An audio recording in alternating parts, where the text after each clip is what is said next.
Oi, povo da deusa, bem-vindos a mais um vídeo. Pra quem não me conhece, meu nome é Pamela, eu sou sacerdotisa de Morrigan e hoje eu vou falar um pouquinho sobre a relação do druidismo com a nudez.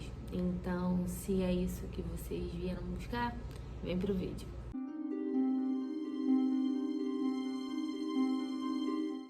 Então, a história é muito mais simples do que parece e pra quem não sabe, os primeiros povos bárbaros foram os druidas ou os celtas. Vamos botar os celtas porque os druidas nunca fizeram lá parte dessa barbaridade.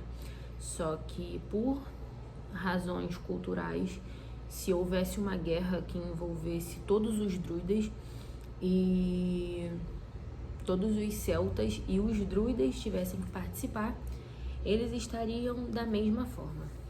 Por que os povos celtas foram chamados de bárbaros? Principalmente pelo fato de que eles iam para as batalhas pintados de azul e nus.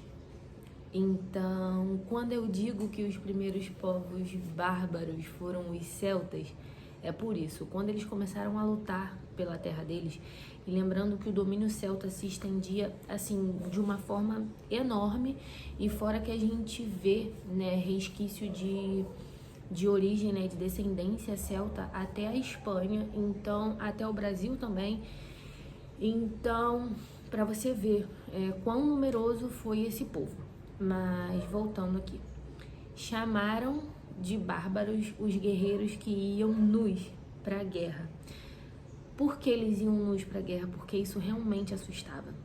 Essa nudez que você vê retratando os povos celtas e os deuses celtas não é essa nudez provocativa. Não 90% do tempo. 90% do tempo essa nudez era uma coisa que eles não tinham do que se envergonhar. Os celtas são povos tribais. Então é muito comum, é uma característica muito comum em povos tribais essa falta, né, de vestimenta. Por quê? Além, né, do peso que as roupas de batalha sempre geraram, aquela malha de aço, as roupas usadas por baixo e tudo mais, os celtas também acreditavam que aquilo causava um impacto muito grande. Você vê pessoas pintadas de azul, e é por acaso a minha cor preferida, que é azul celeste, aquele azul bem azul. E eles acreditavam que aquilo causava impacto, e realmente causava. Você imagina você ter um pesadelo com um guerreiro ou uma guerreira de cabelo quase branco, porque em uma época distante o cabelo deles era loiro, que chegava a ser quase branco, ou guerreiros com cabelos muito ruivos, ou até mesmo guerreiros e guerreiras com cabelos negros, cabelos enormes, ultrapassando abaixo, assim, do bumbum, pintados de azul, totalmente sem roupa, os homens todos se sacudindo pra cima de você com espada, com lança. Aquilo é aterrorizante, ainda mais quando você vê um exército disso. Então, os povos tribais, não só os celtas, mas também outros povos, eles lutavam assim. Mas a razão principal para os guerreiros celtas lutarem nus era essa, porque realmente era muito assustador a forma como eles se ornavam. Eu vou tentar colocar aqui uma imagem para vocês terem uma noção do que era isso.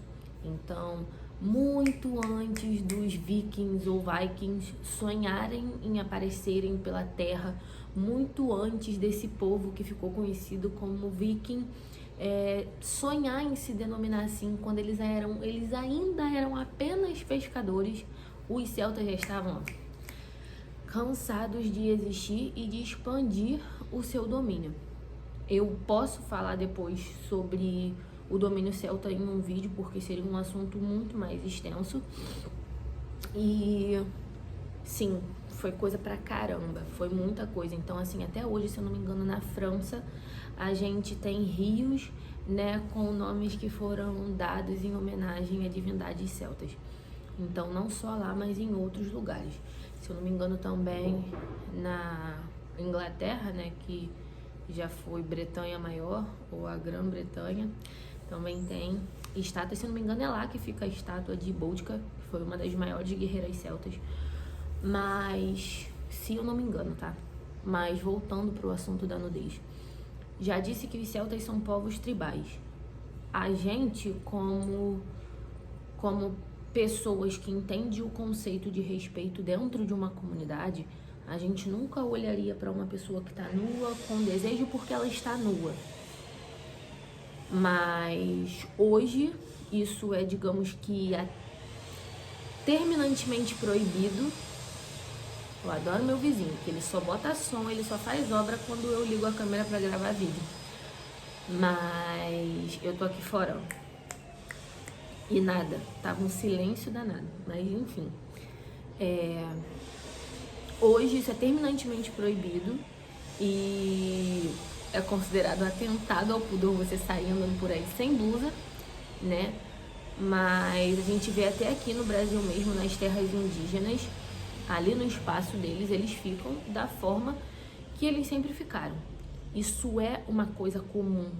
Isso é uma coisa comum. Os celtas não têm vergonha do seu corpo. Não importa se o seu corpo é quadrado, se o seu corpo é redondo, se o seu peito tá aqui, se o seu peito tá aqui, se o seu peito tá aqui.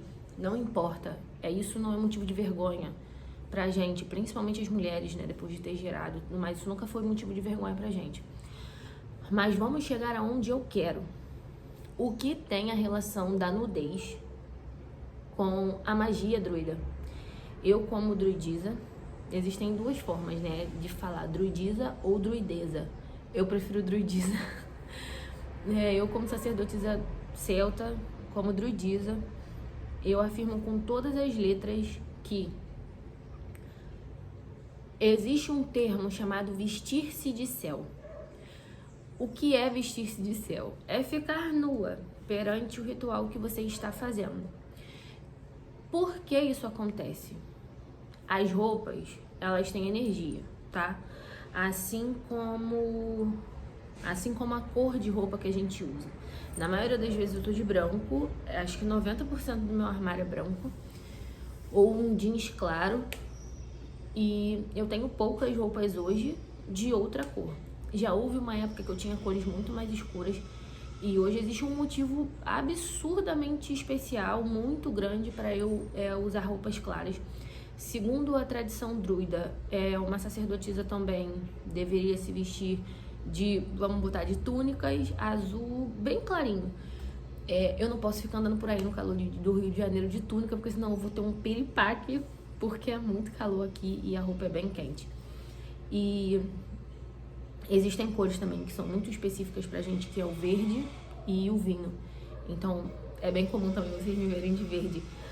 Mas o que acaba acontecendo é que quando a gente está no meio de um ritual, quando a gente está no meio de uma comemoração de sabá, quando a gente faz um ritual ou sozinha ou acompanhada, no meu caso, né, eu tenho quem faça comigo, eu tenho filhas, a gente tem a opção de estar ou não de roupa.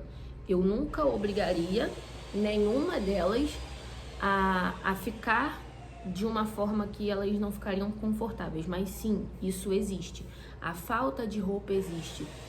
A roupa absorve energia, da mesma forma que o tecido que você está usando influencia na magia que você está praticando. Então, dependendo da energia, você não pode usar cor tal, você não pode usar cor tal, você não pode usar roupa. Então, a nudez, ao contrário do que as pessoas acham, é uma coisa muito mais natural pra gente, muito mais mágica do que é retratado hoje em dia. As pessoas veem ritos, né, com as pessoas sem roupas, vêm até os indígenas até hoje fazendo as danças deles, fazendo as brigas deles, né, as batalhas, né, que eu vejo muito, eu acompanho muitas pessoas que são envolvidas com projetos indígenas. Vejo também os povos da África, muitos deles hoje em dia são muçulmanos, né, mas ainda tem tribos lá que preservam a raiz deles, seja Yorubá ou não. Então, as pessoas veem isso com maus olhos e tá errado. A nudez é uma coisa natural, é assim que todo mundo nasce. Só que por motivos óbvios, por pessoas assim de mau caráter, por pessoas de uma consciência um pouco deturpada, conforme o tempo vai passando, o ser humano vai evoluindo e hoje em dia nós temos leis para proibir isso.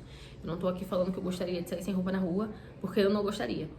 Mas, sim, em ritos mágicos, isso é necessário muitas das vezes. Ostara, por exemplo, ontem eu fiz meu ritual de Ostara, e Ostara, por exemplo, é um ritual que exige uma certa tonalidade de cor que é muito difícil achar. Por um acaso, eu tenho um short que eu tô usando agora, que é de uma das cores que mais vibra em Ostara, que é o rosa, aquele rosa pink mesmo. E eu estava usando ele ontem e hoje continuo usando ele principalmente pela energia que eu sei que ele absorveu. E na parte de cima já não era a mesma coisa. Então, a nudez, ela não é errada pra gente. Nós não acreditamos em pecado, ok? Que isso fique muito claro. Eu sei o que é karma, eu sei o que é pecado e nada disso se aplica às doutrinas celtas, né? Ao povo druida. E essa questão toda começou muito lá atrás, há 9.300 e pouquinhos anos atrás. Então, não é uma modinha, não é uma forma de chamar atenção. Isso faz parte da gente de forma mágica quando a gente faz um ritual a céu aberto. Eu tenho essa opção aqui. A gente se veste de céu e a gente consegue sentir exatamente aquilo ali. A gente consegue sentir a energia da deusa que a gente cultua entrando na gente. A gente consegue sentir o amor, a conexão e principalmente a força que ela tem. Isso é surreal. Tomar um banho na luz da noite, né, ou na luz do luar, é uma coisa assim que eu acredito que toda mulher deveria fazer pelo menos uma vez por mês. E são coisas que me agradam muito. Eu gosto muito de locais abertos, onde eu tenho liberdade para olhar o céu, não importa se ele esteja cinza. Hoje o dia pra mim tá a coisa mais linda aqui no Rio de Janeiro, que não tem nada, o céu tá branco, tá uma coisa tão cinza que chega a tá branco. E eu amo dias cinzentos. E isso é uma questão que eu gostaria de trazer, principalmente porque as pessoas são muito maldosas e elas costumam levar isso para um lado muito ruim. Comentam coisas do tipo, já que você faz, posta foto, posta vídeo. Gente, primeiro que a internet não permite. Segundo que a minha função como sacerdotisa não é ficar expondo o meu corpo.